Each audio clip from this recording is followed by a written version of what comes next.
como les decía, vamos a dar los laboratorios. Esto es para el parcial práctico, cómo va a ser el examen.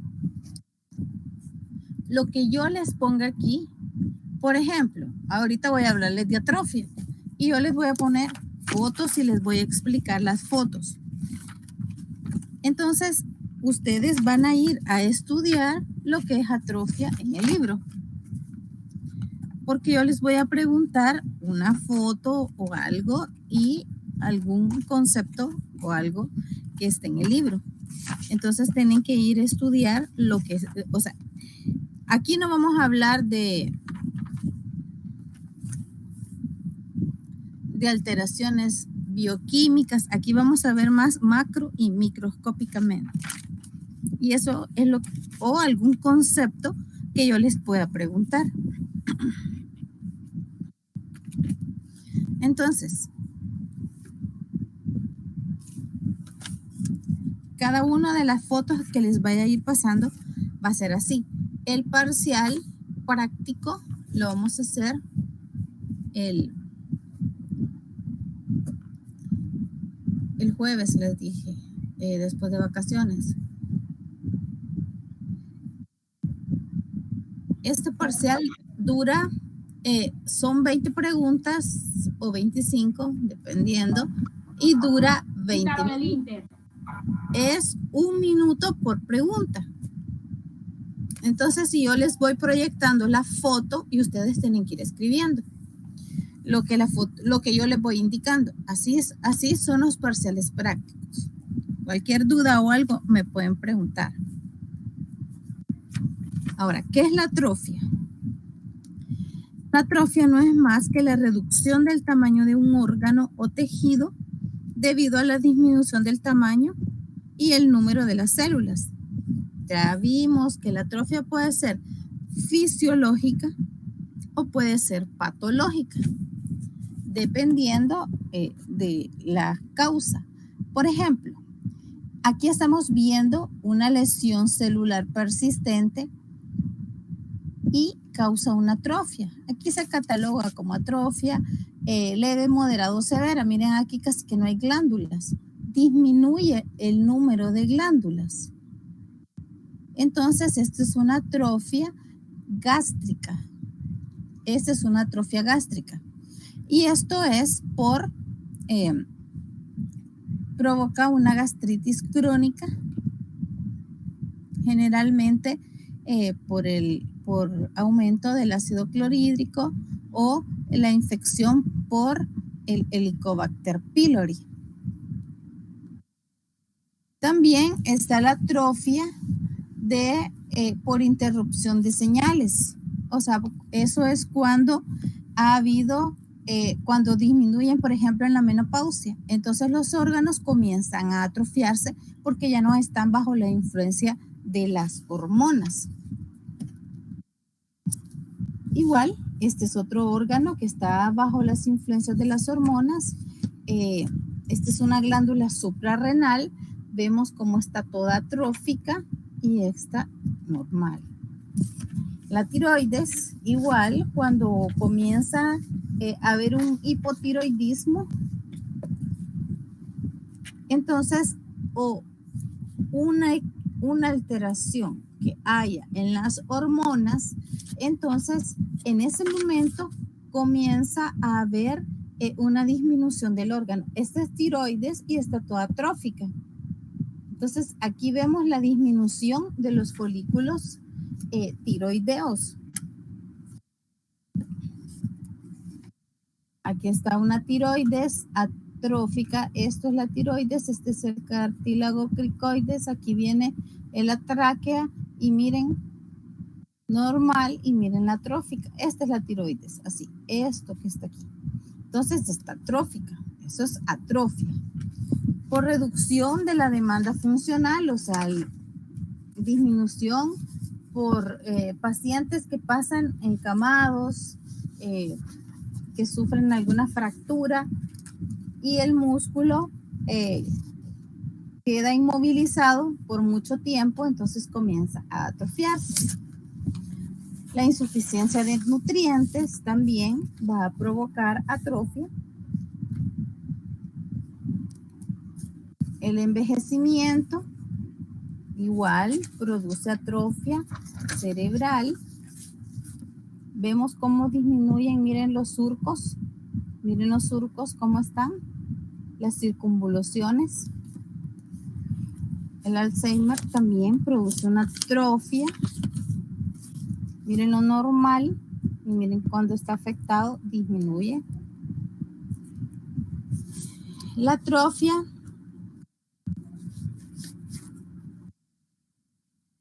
cuando nosotros decimos atrofia es porque ha habido reducción del tamaño del órgano. Ha habido el órgano, el tejido, porque disminuye el tamaño y el número de las células. Entonces, en ese momento se dice que es una atrofia. Bueno, por ejemplo, esto es endometrio. Aquí está el endometrio atrófico. Miren aquí, disminución en el número de glándulas. Ahora, vamos al otro concepto, que es la hipertrofia. Cuando nos referimos a la palabra hipertrofia, es porque estamos viendo que hay un aumento en el tamaño de la célula que provoca un incremento del tamaño del órgano afectado. Vimos igual las causas. La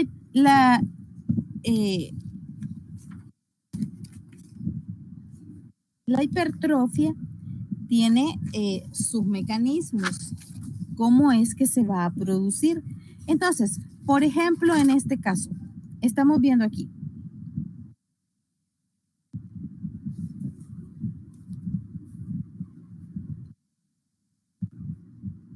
Perdón, aquí, creo que sí lo ven así. Entonces, están viendo aquí, miren, este es un útero grávido o durante el embarazo y aquí está el útero pequeño. Ahora, veamos en esta foto, miren, es las células o las fibras musculares están normales, pero miren aquí, están más grandes. Entonces aquí están hipertróficas estas fibras musculares. Eso es, están mucho más grandes. Ahora, ¿a qué se debe?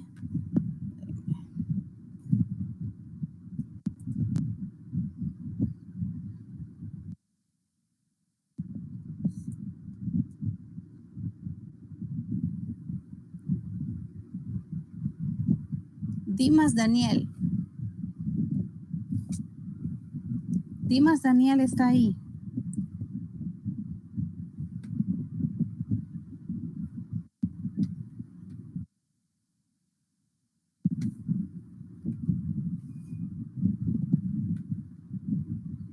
Dimas Daniel.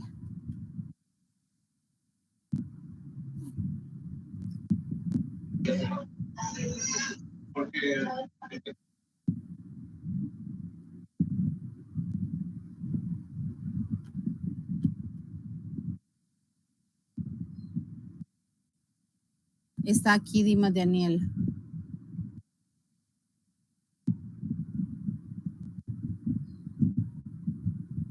Por aquí.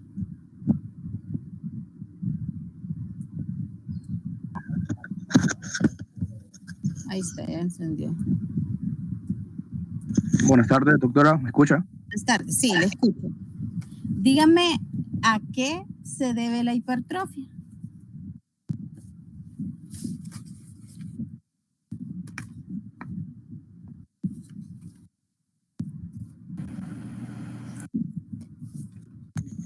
Buenas tardes, doctora, ¿me escucha?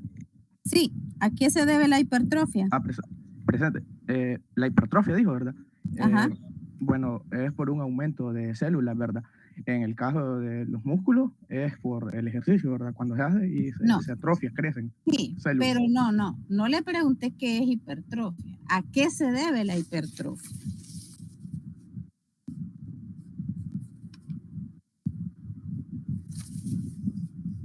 No sé, doctora. ¿Cuál es el mecanismo de la hipertrofia? ¿A qué se debe? Esa era pregunta de examen. La hipertrofia se debe porque hay una mayor producción de proteínas celulares. Por eso, es a eso se debe, que la célula crezca y que aumente de tamaño y aumente de tamaño el órgano. Entonces, miren, el parcial estoy calificando y hay muchas notas malas. Y ustedes pueden ver, las preguntas no me las saqué de no me las he sacado de la manga de la camisa. No me las he sacado del último, la última publicación sobre patología. Está en el Robbins y está en las clases.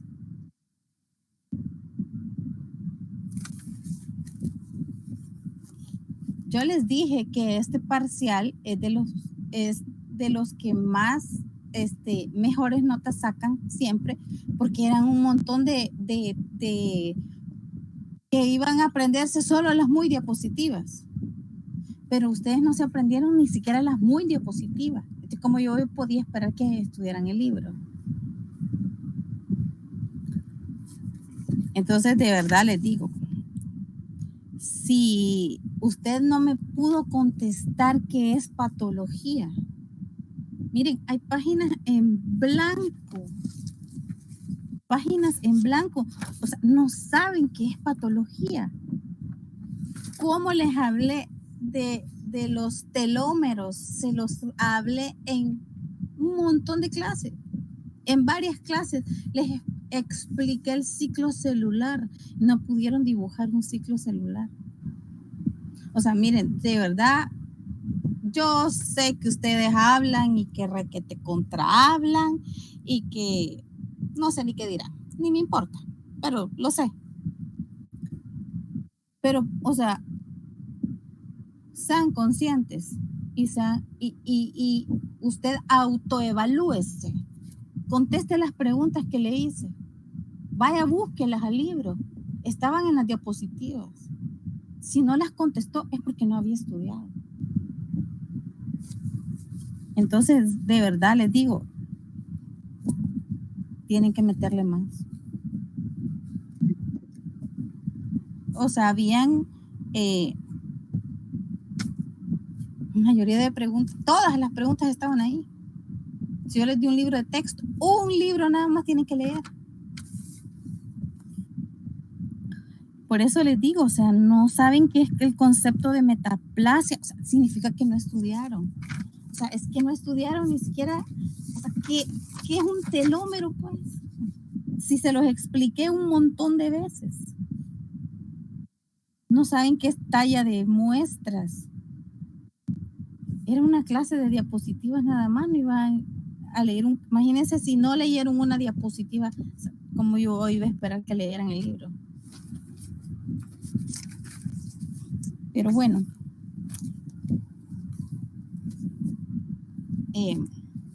yo solo les digo que sean conscientes antes que abran su boca, mejor autoevalúese usted mismo, si estudió lo suficiente o no. Continuemos. Esto es hipertrofia. Miren, hipertrofia concéntrica, porque está todo el ventrículo afectado. Aquí está todo. Ahora, ¿por qué se hipertrofió? Porque tenía que trabajar más.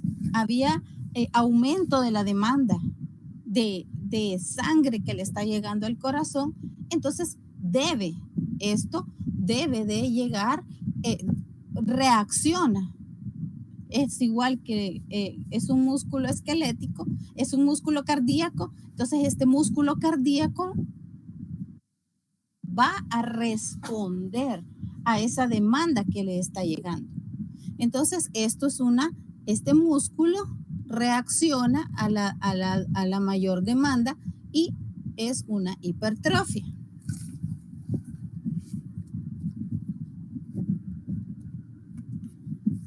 La próstata, esta se dice que es una hiperplasia, pero que algunas de las células también pueden sufrir una hipertrofia.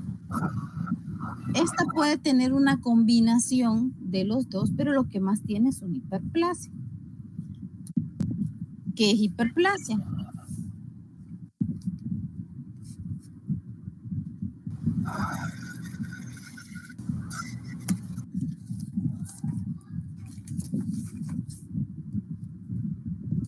Miren, aquí yo les estoy explicando esto. Yo se los expliqué en la clase y se los puedo asegurar que un porcentaje muy mínimo estaba escuchando. Los demás solo encienden su computadora, su teléfono y se van a otro lado. Yo trato de explicarles, clases, hice preguntas que realmente les expliqué un montón de veces. Lo que les dije del ciclo celular, ¿cuánto no hablé del ciclo celular? Pero entonces vino y como no, realmente no están en clase. Mire, si yo no sabía cuántos exámenes iba a sacar, por eso le tuve que decir a los representantes que hicieran un listado, porque como jamás entraban todos a clases, no tenía una noción yo de cuántos estudiantes estaban llevando patología.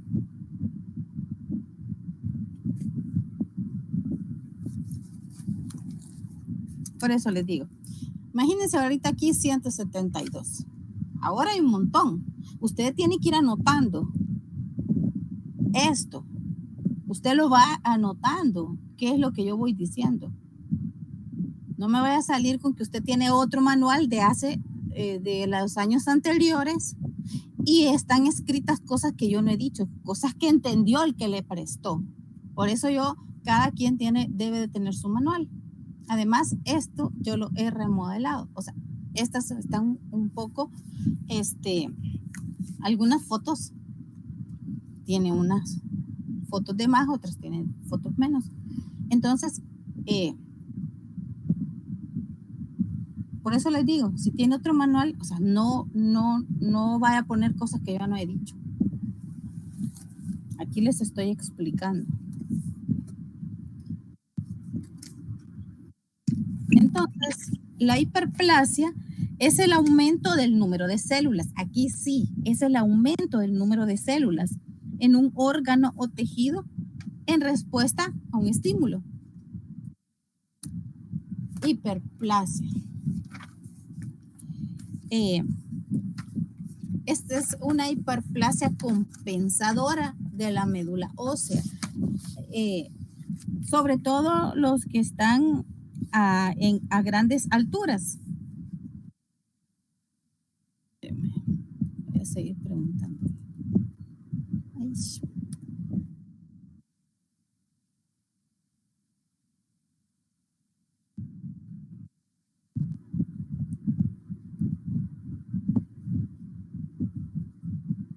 Gerson Amílcar.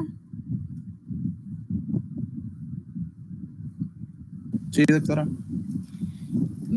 Mencióneme 2 ejemplos de órganos en que se da una hiperplasia compensadora.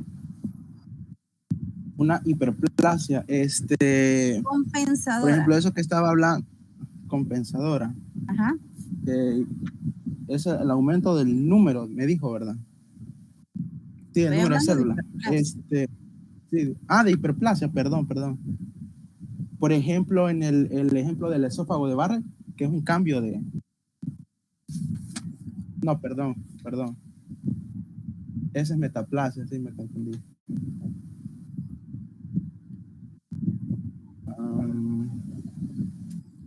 Esa era pregunta de examen. Sí. Vale.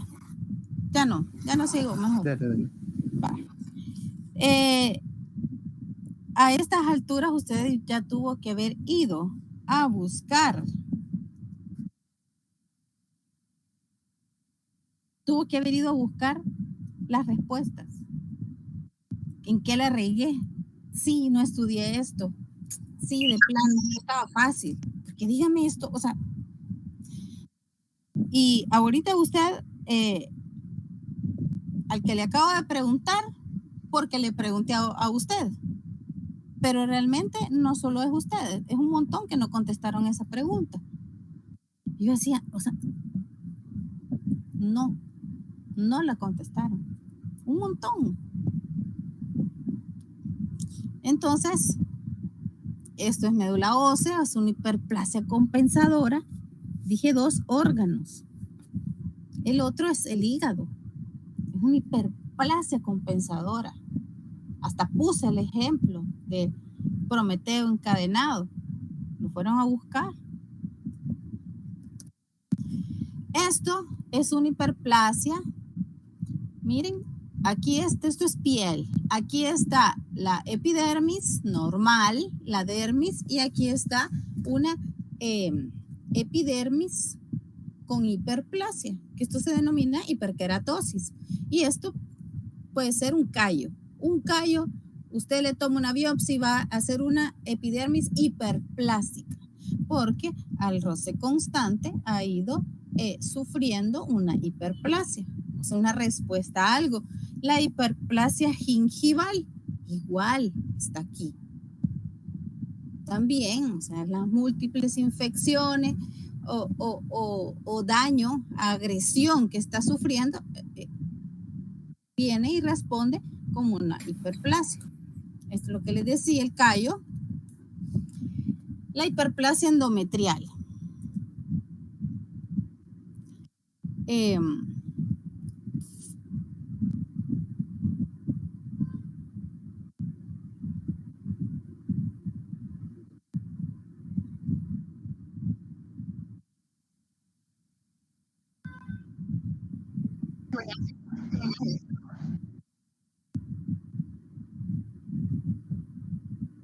William Odir.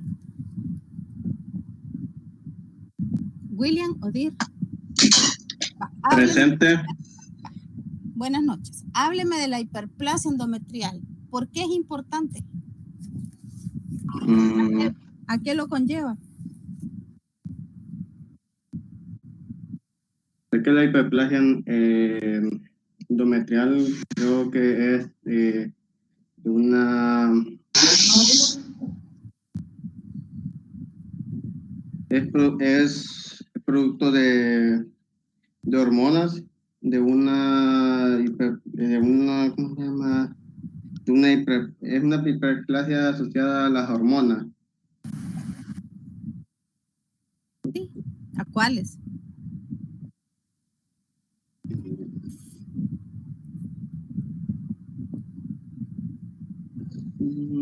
Sí, no me acuerdo. Sé que tiene que estar relacionado con la menstruación, con los estrógenos, creo que. Relacionado con la menstruación.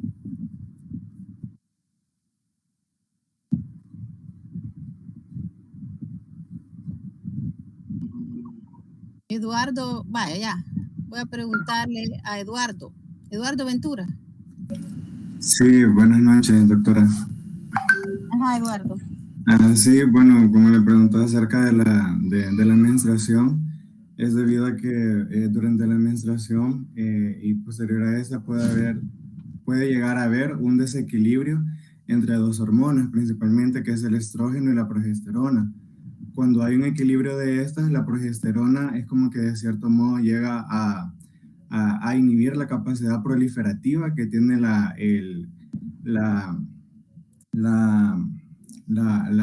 otra en cuanto al endometrio. Pero cuando hay un desequilibrio, viene lo que es esta hormona e induce lo que es la proliferación del endometrio y también de las glándulas endometriales. ¿Y qué pasa que prolifere tanto? ¿A qué lo puede llevar? Puede haber lo que es la hiperplasia del endometrio y de las glándulas endometriales. Y se menciona que puede haber un sangrado anómalo. Ajá, pero ¿eso a qué lo puede llevar? lo pueda llevar a la transformación a algo maligno, a una neoplasia. Sí. Muy bien. Le pregunté a Eduardo porque ahorita es de las mejores notas que he calificado. Usted salió muy bien.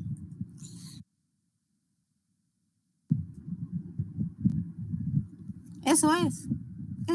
A eso, o sea, la hiperplasia endometrial es porque los estrógenos van para arriba y no hay la oposición en el ciclo de la progesterona. Entonces sigue creciendo el endometrio. El peligro de esto que es un terreno fértil para que aquí esta hiperplasia pueda pasar y se convierta en un cáncer.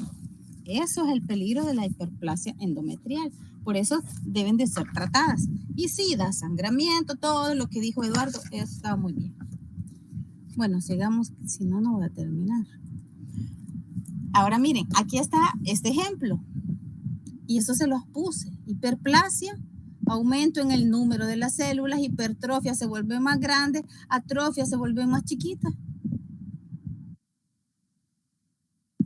Un esquema. Ahora, ¿qué es metaplasia? Aquí vamos.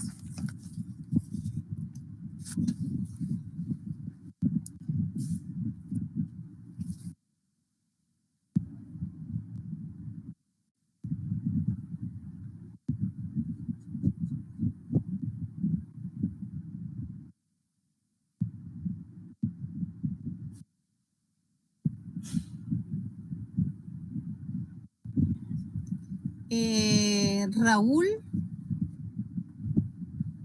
Avisaí. Buenas noches, doctora. Escucha, Sí, ¿qué es metaplasia? metaplasia es un cambio reversible en el cual hay un tipo celular se ha diferenciado. Es que es reemplazo de cualquier tipo de célula. Vale. Por ejemplo, la metaplasia que se da en el esófago, ¿a qué se debe? ¿Y qué tipo de metaplasia es la que se da en el esófago? No sabría decirle.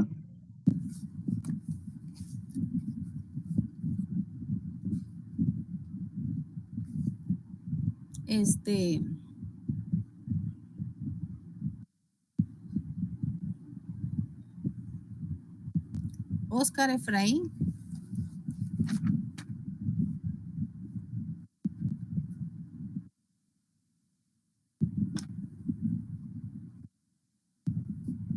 Presente, doctora.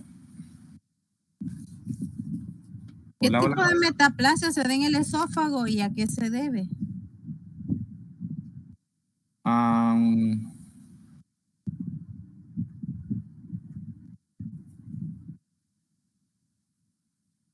Bueno, ya solo recuerdo que esta se complica por úlceras esofágicas. La causa sí no sé. Pero ¿cuál es el tipo de metaplasia que se da?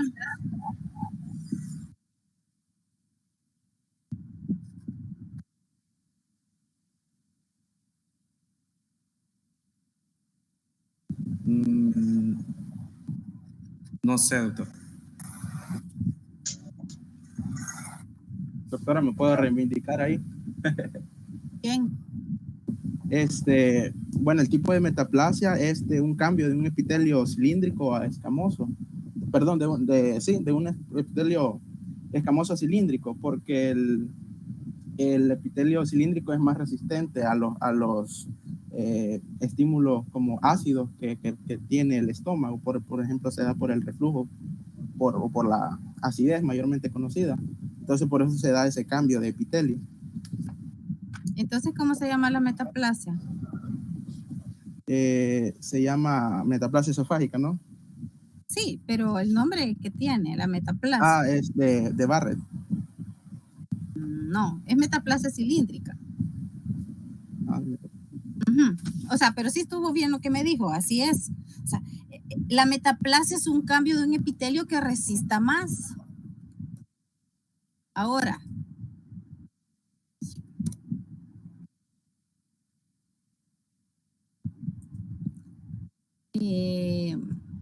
Rina María.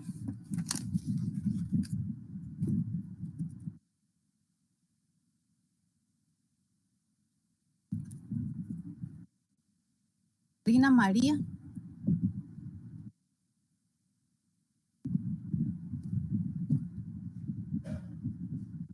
No está Rina María.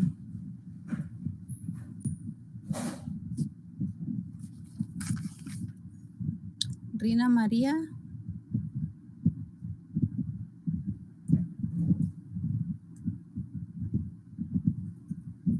Rina María. Ah, es que no le funciona el micrófono. Bueno. Explíqueme entonces la metaplasia que se da en el cervix.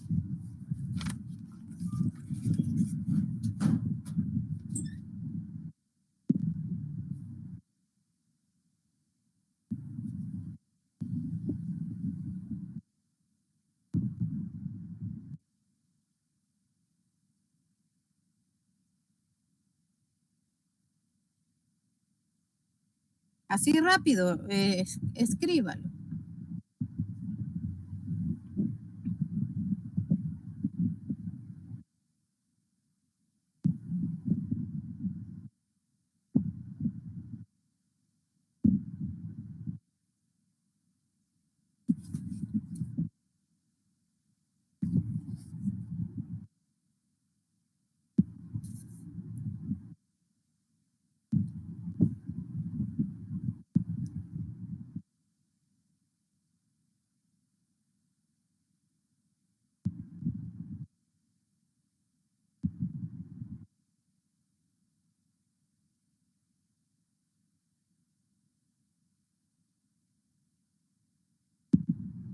Consiste en el reemplazo fisiológico del epitelio cilíndrico vertido al exocervix por un epitelio escamoso.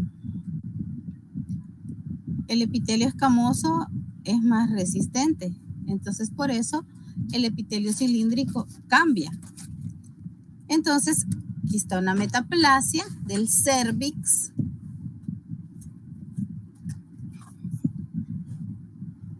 Aquí vemos, esto es el epitelio escamoso y esto es el epitelio cilíndrico. Aquí estamos viendo, o sea, esta es la región escamo columnar.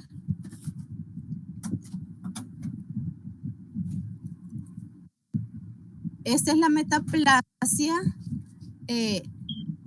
columnar a escamosa. Lo estamos viendo aquí. O sea, la metaplasia es un cambio que va a haber de un epitelio que resista más a la agresión que está teniendo. Entonces, pero es una transformación de un epitelio maduro por otro, maduro. Miren aquí viene esta metaplasia escamosa entrando porque este epitelio endocervical resiste menos a la infección por el virus del papiloma humano. Y miren aquí. Ahora vamos a hablar lo que son las causas de lesión celular. Uno es la privación de oxígeno, o sea, la isquemia. Va a provocar un daño, va a provocar una obstrucción. Entonces, esta obstrucción del flujo puede provocar un infarto y la muerte del tejido. Igual aquí, o sea, reduce la luz del vaso y eso provoca una isquemia. Y si esto sucede en un órgano vital, en un órgano, en una arteria muy importante, entonces todo el vaso que esté irrigando va a sufrir una necrosis, así como aquí. Entonces un infarto o un infarto cerebral o un infarto cardíaco. Aquí está, la luz disminuye, entre más placa arteriosclerótica tenga, la luz va a disminuir.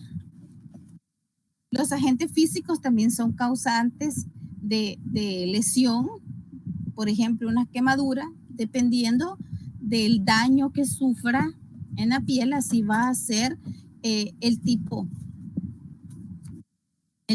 de lesión que va a tener. Y por eso se cataloga en grados. Luego está aquí, esto que estamos viendo aquí, otra quemadura, miren aquí. Entonces, dependiendo hasta dónde llegue, así va a catalogarse. Quemaduras eléctricas que pueden estas ser muy graves. El daño que provocan, miren otra quemadura. Las quemaduras por radiación, pacientes que están siendo tratadas por cáncer de mama, los agentes infecciosos, virus, todo esto va a provocar este virus del papiloma humano, la botriomicosis. Entonces, todo esto provocan lesión celular. Las alteraciones genéticas, síndrome de Down o cualquier otro síndrome que afecte o que tenga alteración en algún gen. Los desequilibrios nutricionales, tanto hiper como hipo, cualquiera de los dos causan daños, hiper o hipo. También son causa de lesión y daño a nivel de las células, la deficiencia de nutrientes. Luego vamos con el almacenamiento celular. Dentro de las células se puede almacenar diferentes sustancias. Una de ellas son la grasa. Por ejemplo, en el hígado, aquí estamos viendo, esto es grasa. En el hígado esto se denomina esteatosis hepática. Miren aquí, estos espacios que se ven. Miren, aquí y hasta llevan el núcleo a la periferia. Esto es esteatosis hepática, la grasa, son acumulaciones intracelulares. Vemos el colesterol que se acumula en las arterias, pero también se acumula en diferentes órganos, los ateromas, en los vasos, y esto va a hacer que la luz disminuya. Entonces, si esto se desprende, esto va a provocar un émbolo y puede provocar una isquemia en otro lugar. La colesterolosis también es colesterol en la vesícula. Aquí vemos, esta es una vesícula biliar. Cuando hay colesterol, o sea, macroscópicamente se ve así. Esto es colesterol. Histológicamente lo vemos aquí. Estos son macrófagos cargados de colesterol, porque estos llegan a fagocitar todo este colesterol, pero como es mucho, no alcanzan, entonces queda así. Macrófagos. Están los xantomas, que son lesiones a nivel de la piel, que también se acumula. Miren, aquí hay una gran cantidad de fagocitos a nivel de la dermis. Aquí, entrando hasta aquí en la epidermis. También se acumula pigmentos, por ejemplo, los melanocitos. Aquí tenemos melanocitos normales, que son los que le dan el color a la piel, pero si estos se aumentan o producen una cantidad exagerada de melanina, es porque ha habido una transformación maligna de estas células de la piel. Esto produce una cantidad exagerada y esto es lo que se denomina como melanoma maligno. O sea, un melanoma maligno son lesiones bien negras, macroscópicamente e histológicamente es una acumulación que estamos viendo aquí, exagerada. También algo que se está,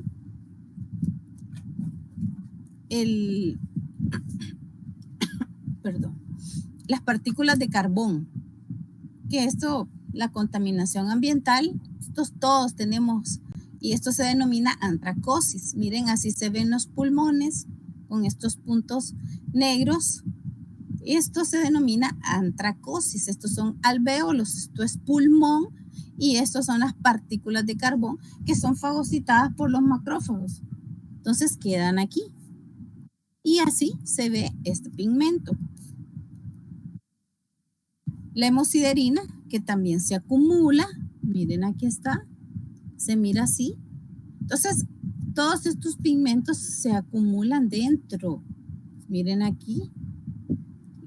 Y estos son macrófagos que están cargados, o sea, llegan a fagocitar todo lo que encuentren que no le pertenece a esa área o a esa zona, entonces lo fagocitan. Y se mira así la hemosiderina. El pigmento de desgaste, que se llama la lipofuscina, se mira así, todo esto, la lipofuscina. Ahora vamos a hablar de necrosis. La necrosis tiene patrones diferentes. Una zona de necrosis es un infarto. Algo le causó una obstrucción del flujo, una isquemia, y provocó una muerte del tejido y un infarto. Lo podemos ver con una tinción para ver cómo ha quedado y se pinta de azul, que es la fibrosis. Entonces están los diferentes tipos de necrosis. La necrosis, dependiendo del tipo que sea, así va a ser el agente etiológico en el que va a pensar. Esta es una necrosis coagulativa. Miren, está aquí.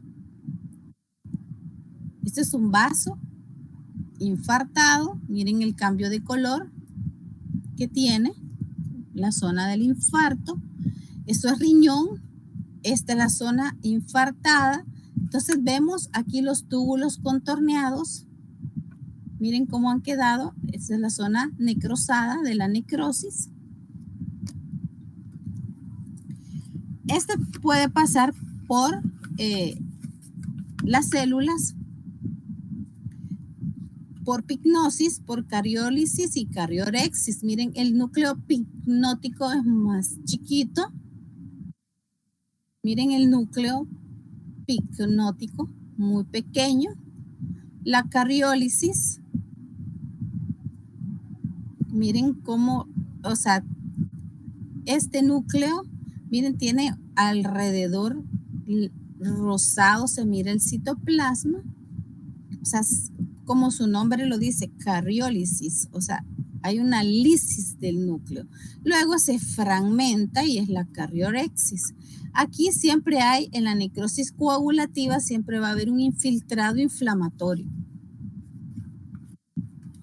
Bueno, vamos a hacerle, vamos a preguntarle a Waldo Rafael Romero.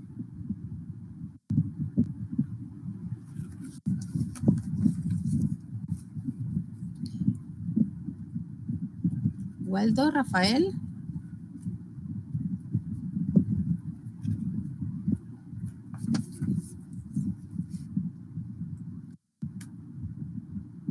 Bueno, dígame la diferencia de la muerte celular, necrosis y apoptosis en cuanto a las zonas geográficas afectadas.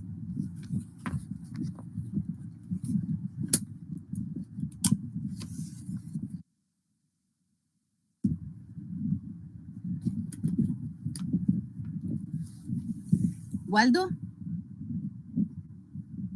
No lo sabe.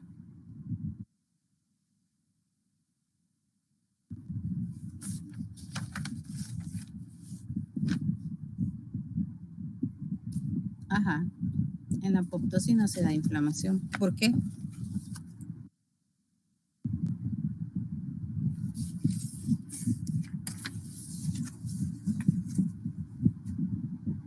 ¿Por qué no se da inflamación?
ya que no se vuelca contenido intracelular al espacio extracelular. Las diferencias principales entre los procesos de necrosis y apoptosis, sí que no hay.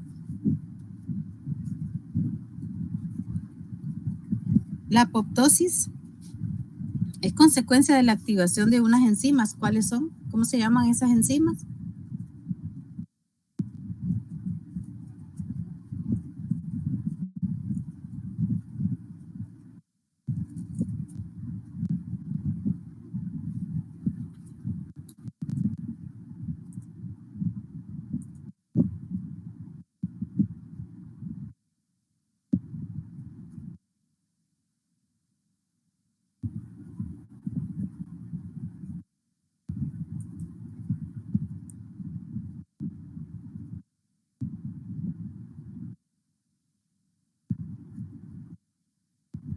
Ahí sí todos las contestan.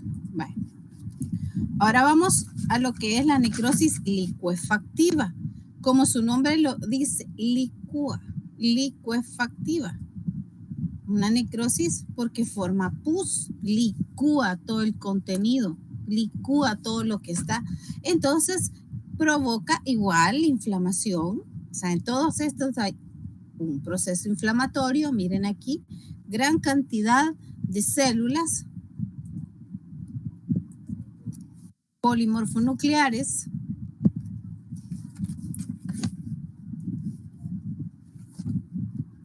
gran cantidad de, miren aquí, todos estos son neutrófilos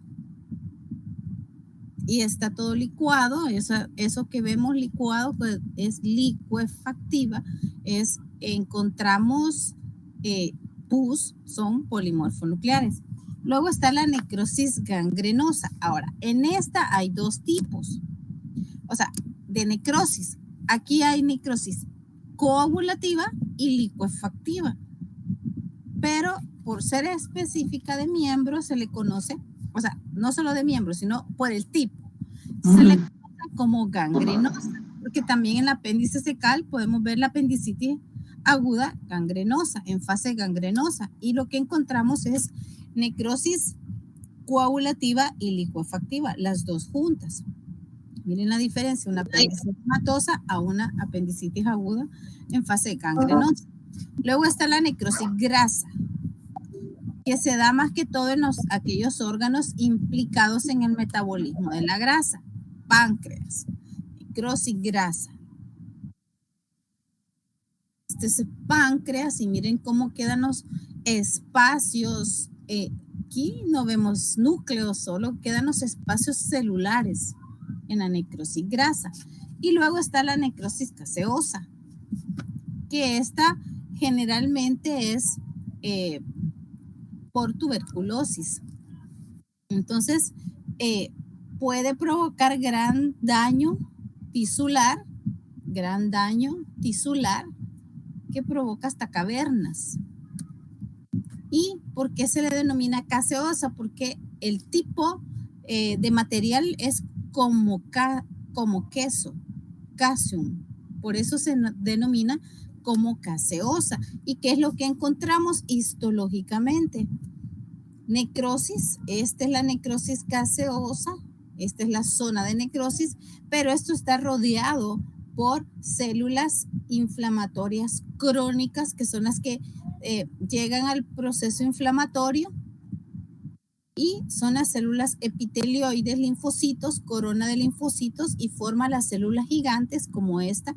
Esta es la necrosis, esta es la célula gigante de tipo Langhans, y forma los llamados granulomas, que es igual rodeado por los linfocitos.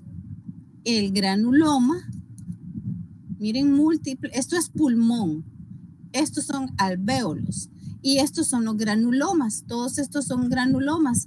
Miren, aquí está una células gigantes multinucleadas de tipo Langhans. Y luego está la necrosis fibrinoide, que esta es la que vemos en los vasos, alrededor de los vasos. Miren la necrosis, cómo se mira el vaso, esto rosado, ¿qué significa? O sea, que es una necrosis, igual aquí. necrosado toda la pared del vaso. Luego está la apoptosis, la muerte celular programada. Aquí en la apoptosis dijimos, bueno, vamos a preguntar.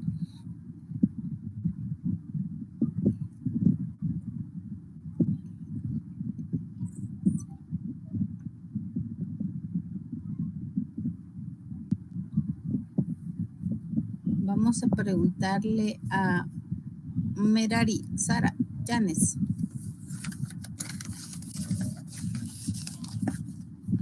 Dígame, doctor.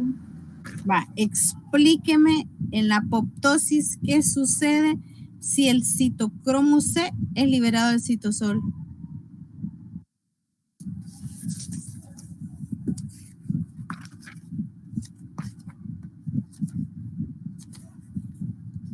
Si el citocromo C es liberado del... ¿Qué pasa si es liberado del citosol?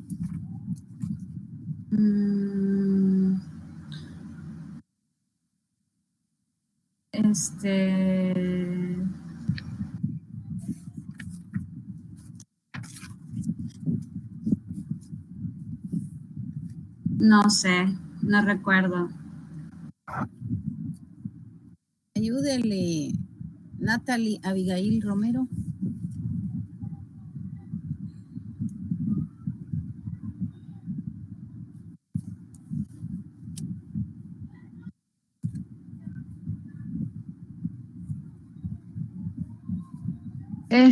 Si no me equivoco, doctora, cuando se libraba el citocromo C, inducía la liberación de unas enzimas, las cuales nos inducían que las células entraran en apoptosis. Sí, eso es. Esa era pregunta de examen, por eso se los estoy preguntando. Eso es. O sea, aquí está. Miren, les dije, estudien los esquemas. Aquí está. Viene y cualquier causa que haya una falta de señal de supervivencia, viene la radiación, viene, lesiona el ADN o una proteína mal plegada, activa los sensores. Están los que son antagonismo del BCL2 y están los que activan los canales VAX y VAC. Entonces, miren qué sucede si se activan estos canales. Miren, liberan el citocromo. Si se libera, el citocromo está aquí en la mitocondria. Si se libera ese citocromo C, entonces en ese momento activa las caspasas y ya no hay quien pare y se da la apoptosis. ¿Qué sucede en las células malignas? Estos están alterados. Entonces, ¿qué? No sé, o sea, el citocromo C no se libera. No hay activación de caspasas, no hay apoptosis, la célula no muere, aunque vaya con el daño, con la lesión que vaya de ADN, entonces igual. Eso es la apoptosis. O sea, y de ahí vimos para todo lo que sirve la apoptosis. Son células, unas que otras células nada más, porque estas rápidamente son fagocitadas y por eso muchas veces son fagocitadas antes de que sean, de que puedan producir una respuesta inflamatoria. Por eso es que no encontramos una respuesta inflamatoria en la apoptosis. Aquí se puede ver en la microscopía electrónica. Son células que están sufriendo apoptosis, estas que se ven aquí. Entonces, pero también se pueden estudiar para ver si aquí en estas imágenes son como secuencias de ADN para ver si están activadas o no las caspasas y ver si esta célula va a sufrir o no una apoptosis. Aquí son las células apoptóticas. Aquí miren, este es un cáncer de mama que ya estaba tratado con ciclofosfamida. Entonces, esto que está aquí es la fragmentación nuclear. Miren. Y no hay una respuesta inflamatoria alrededor. Células de la epidermis apoptóticas infectadas por el virus del papiloma humano. Entonces, miren la fragmentación del núcleo. Esta es la fragmentación del núcleo. Esta es una mitosis. Pero miren, aquí está la fragmentación.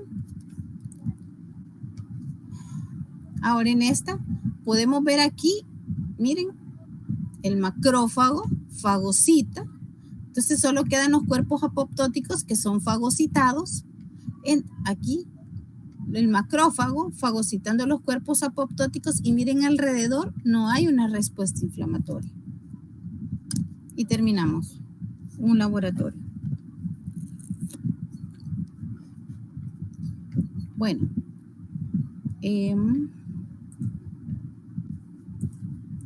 Ahora les voy a dar el otro.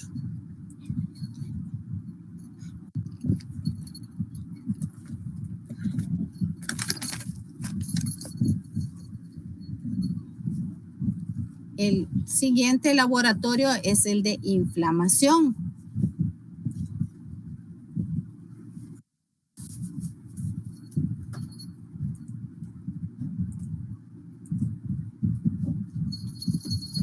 Vale, ya se está proyectando, ¿verdad? ¿Lo ven? Sí se ve, vea. Bueno, este es más corto. Bueno, la inflamación. ¿Cuál es la evolución de la inflamación aguda? O esta puede tener una resolución completa, puede ser que se cicatrice y se sustituya por tejido conjuntivo y fibrosis, y la progresión a una respuesta inflamatoria crónica. Ahora, ¿cuáles son los patrones morfológicos de la inflamación aguda? Los rasgos morfológicos característicos de las reacciones de inflamación aguda son dilatación de los pequeños vasos. Eso es lo que vamos a ver. Los vasos se dilatan, se acumulan los leucocitos y líquidos en el tejido extravascular. Ya vimos cómo esos leucocitos tienen su rodamiento, adherencia y todo hasta que llegan al lugar donde son necesitados. O sea, los leucocitos tienen su función. Entonces, la importancia del reconocimiento de los patrones, tanto macroscópicamente y micro, radica en el hecho de que a menudo ofrecen pistas útiles sobre la causa. Por ejemplo, si se le están aumentados los neutrófilos, usted va a pensar que eso es agudo. Si están aumentados los linfocitos, va a decir que eso es crónico, que es una inflamación crónica. Entonces, por eso lo orientan al tipo que es.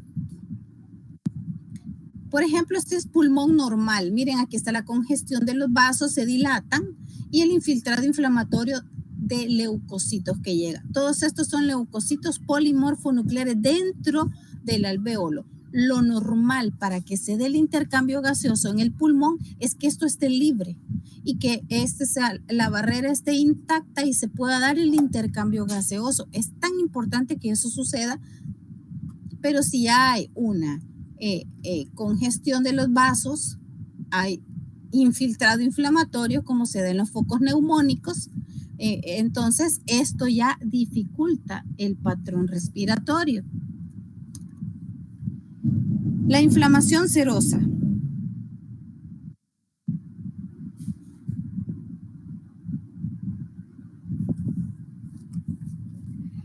La inflamación. La serosa, hay diferentes tipos. Se caracteriza porque hay una exudación de líquido con bajo contenido de células. Por eso dice, es líquido, pero es bajo contenido de células en los espacios creados por la lesión celular o en las cavidades corporales revestidas por el peritoneo, o sea, por la pleura o por el pericardio, en donde haya una cavidad. La acumulación de líquido en estas cavidades se denomina derrame.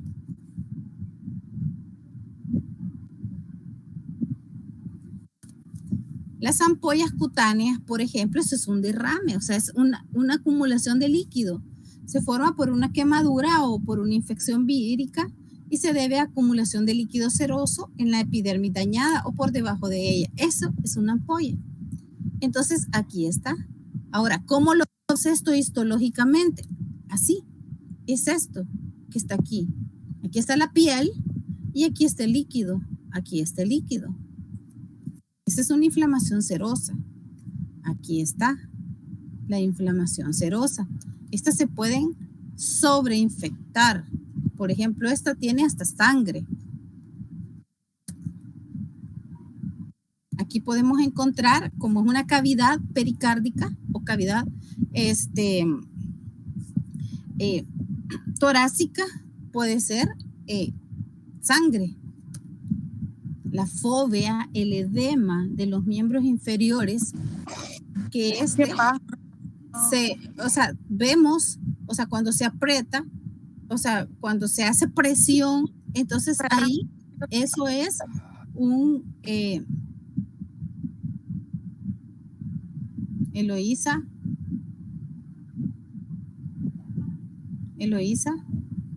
¿tiene la mano levantada? Bueno, sigue la fobia. Luego también está la inflamación fibrinosa. Cuando aumenta la permeabilidad vascular, algunas moléculas de mayor tamaño, como el fibrinógeno, consiguen atravesar la barrera vascular, o sea, se salen y se forma fibrina. Como el fibrinógeno se va a convertir en una fibrina y se va a depositar en el espacio extravascular. El exudado fibrinoso es característico de la inflamación del revestimiento de las cavidades corporales como las meninges, pericardio, pleura, ahí vamos a encontrar. Y cuando se convierte ese exudado fibrinoso en tejido cicatrizal, como lo vemos aquí, se denomina organización. Por ejemplo, en el pericardio, este es el exudado fibrinoso. Entonces, es un engrosamiento que se produce, así algo opaco. Este es el epicardio, en el área de una exudación o una fibrosis extensa o una obstrucción que ha habido en el pericardio. Miren aquí, esto también. Todo esto es la fibrina. ¿Cómo lo vemos? Así. Esta es la fibrina. Esto rosado que se está viendo es la fibrina. Luego también está la inflamación supurativa o purulenta. Esos son los abscesos. Y se caracteriza por la acumulación de grandes cantidades de pus, exudado purulento y que contiene neutrófilos, necrosis licuefactiva y líquido de edema. O sea, por eso dice inflamación supurativa. O sea, aquí encontramos pus. Y encontramos la gran cantidad, de células inflamatorias por bacterias que causan necrosis de los tejidos de licuefacción, los estafilococos, designados como bacterias piógenas que producen pus. Esto que está aquí es la inflamación aguda. Esto que está aquí es el infiltrado de polimorfonucleares, pus en la cavidad. Miren cómo se mira en todas las asas intestinales y se forma pus. Esto es pulmón. Miren, este es un alvéolo. Vimos la foto que los alvéolos deben de estar libres, pero miren aquí, están llenos de polimorfonucleares. Esto es una neumonía. Miren, estos son los polimorfonucleares, todos estos. Por eso es su nombre, polimorfonucleares o neutrófilos. En la apendicitis aguda, miren estas membranas blanquecinas, esto es una inflamación purulenta. Esto es pus, ha formado pus. En cerebro también, una meningitis purulenta. Miren, esto es una meningitis purulenta, todo esto es pus. Entonces, ¿qué encontramos en el pus? Polimorfonucleares. Luego también está la úlcera. Es un defecto o excavación local en la superficie de un órgano o tejido, que es esto, inducido por facelación, o sea, un desprendimiento de tejido necrótico. Eso que estamos viendo es esto. Viene aquí el epitelio y aquí viene la úlcera. Esta es la zona de la úlcera. Las úlceras que también podemos ver en los labios, miren, es el mismo defecto que estamos viendo aquí. Eso mismo. Las úlceras de las venas varicosas en los miembros inferiores que se ulceran. El aumento de flujo sanguíneo dirigido al área lesionada y la mayor permeabilidad vascular, esto va a provocar una acumulación de líquido extravascular. Y eso es rico en proteínas plasmáticas. Esto se denomina edema. El enrojecimiento, o sea, el rubor, calor, tumefacción o tumor, esos son los signos de la inflamación y son causados por el mayor flujo sanguíneo y el edema. Estos son los signos que acabamos de ver aquí y son causados por este flujo, mayor flujo del edema. Miren, aquí está el rubor, todo el enrojecimiento, aquí están todos, miren.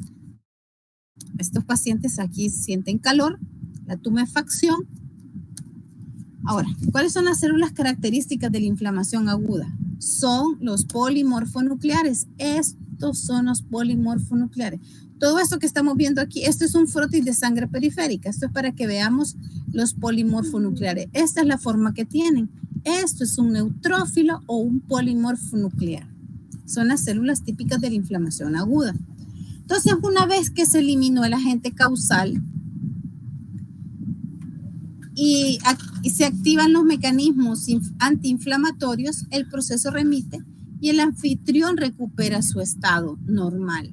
Pero si el agente no es eliminado, entonces esto resulta en una inflamación crónica. Porque la inflamación crónica es una respuesta de duración prolongada. Puede durar semanas o puede durar meses, en lo que la inflamación, la lesión de los tejidos y los intentos de reparación coexisten o son combinados. Entonces, la inflamación crónica, ¿qué encontramos ahí? Se caracteriza porque hay células mononucleares, macrófagos, linfocitos, células plasmáticas. Esa es una crónica. Ya vimos los que están en la inflamación aguda. Aquí encontramos todo este tipo de células. Hay destrucción también del tejido por el agente o por las células inflamatorias y la curación mediante la sustitución de tejido conjuntivo de los tejidos lesionados por la angiogénesis, o sea, la formación de nuevos vasos y la fibrosis. Esto es una inflamación crónica. Miren, aquí hay una gran cantidad de linfocitos. Todos estos que estamos viendo aquí. Aquí hay, miren, podemos ver linfocitos. Si nos acercamos a ver, pues, vemos otro tipo de células. Son en la médula ósea, vienen en sangre los monocitos, luego en los tejidos son los macrófagos. Estos son los linfocitos. Miren la forma que tiene un linfocito. Estos. ¿Dónde encontramos inflamación crónica? Por ejemplo, en las vesículas. El mismo cálculos, la misma irritación constante en la mucosa de la vesícula provoca una irritación crónica. Entonces, cuando se obstruye o aquí hay que quitar la vesícula, o el mismo colesterol también provoca una irritación crónica y va a provocar una colecistitis crónica. Miren, provoca una colecistitis crónica. El cálculo provocó una irritación y provoca una colecistitis. Igual, un cálculo enclavado en el colédoco va a hacer que no salga el flujo y la vesícula se hinche y provoca lo que es un hidrops vesicular y este líquido que está en la vesícula provoca una irritación constante en la mucosa. Miren, la colesterolosis.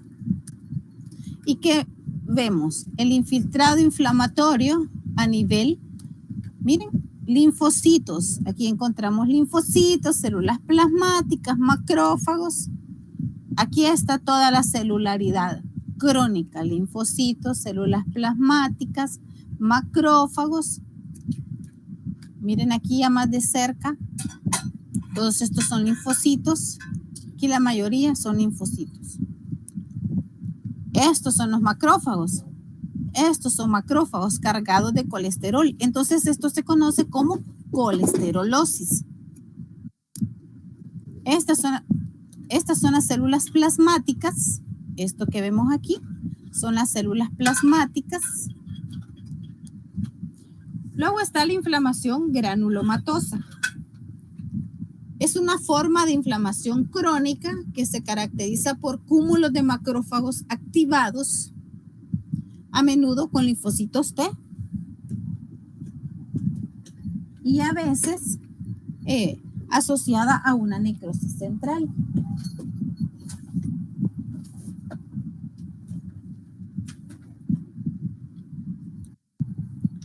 Para ello, a menudo se registra una intensa activación de los linfocitos T que conduce a la activación de macrófagos potencialmente inductora de lesión de tejidos normales.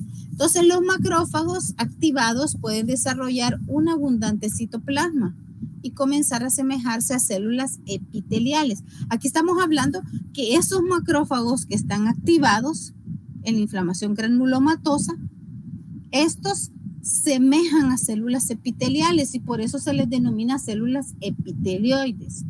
Algunos macrófagos vienen y se fusionan y forman las células gigantes multinucleadas que se denominan de tipo Langerhans. Pero hay diferentes tipos de granuloma, están los de cuerpo extraño. Aquí tenemos que encontrar el agente extraño, o sea, es por talco, por hilo de sutura. Eso provocó una reacción granulomatosa a cuerpo extraño. Pero están los otros que son los granulomas inmunitarios, que son causados por diferentes agentes capaces de inducir una respuesta inmunitaria mediada por los linfocitos T. Este tipo de respuesta inmunitaria da lugar a lo que se conocen como los granulomas. Entonces, cuando el agente inductor, por ejemplo, un microbio persistente o un autoantígeno, es difícil de erradicar. Por ejemplo, el de la tuberculosis. Es muy difícil de erradicarlo. Por eso, o sea, le dan 4 tipos de tratamientos porque es muy difícil. Entonces, en este tipo forma estos tipos de granulomas. Miren, aquí está este es el granuloma con necrosis central y aquí están las células gigantes multinucleadas, que en este caso se denominan de tipo Langerhans. Y aquí está todo el infiltrado inflamatorio crónico por linfocitos y están las células epitelioides.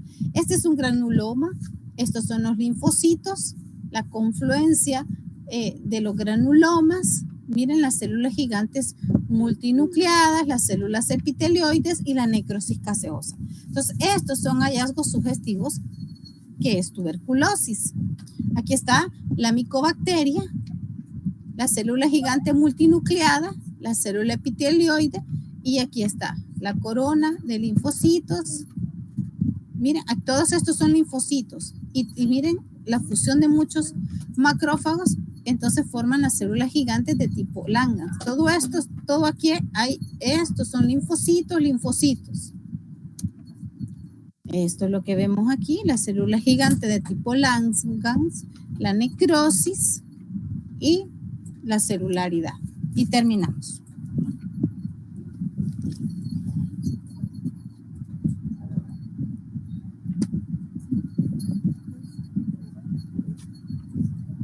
Bueno, pasen buenas noches y mañana les voy a dar el otro que es el de regeneración. Ese es más corto y eso se lo doy en una media hora, tal vez lo mucho. Se los voy a mandar más noche.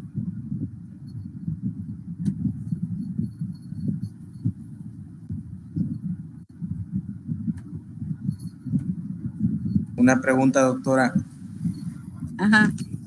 ¿A qué hora será mañana el laboratorio? Creo que va a ser a las 9. Ok. Gracias. Bueno, buenas noches.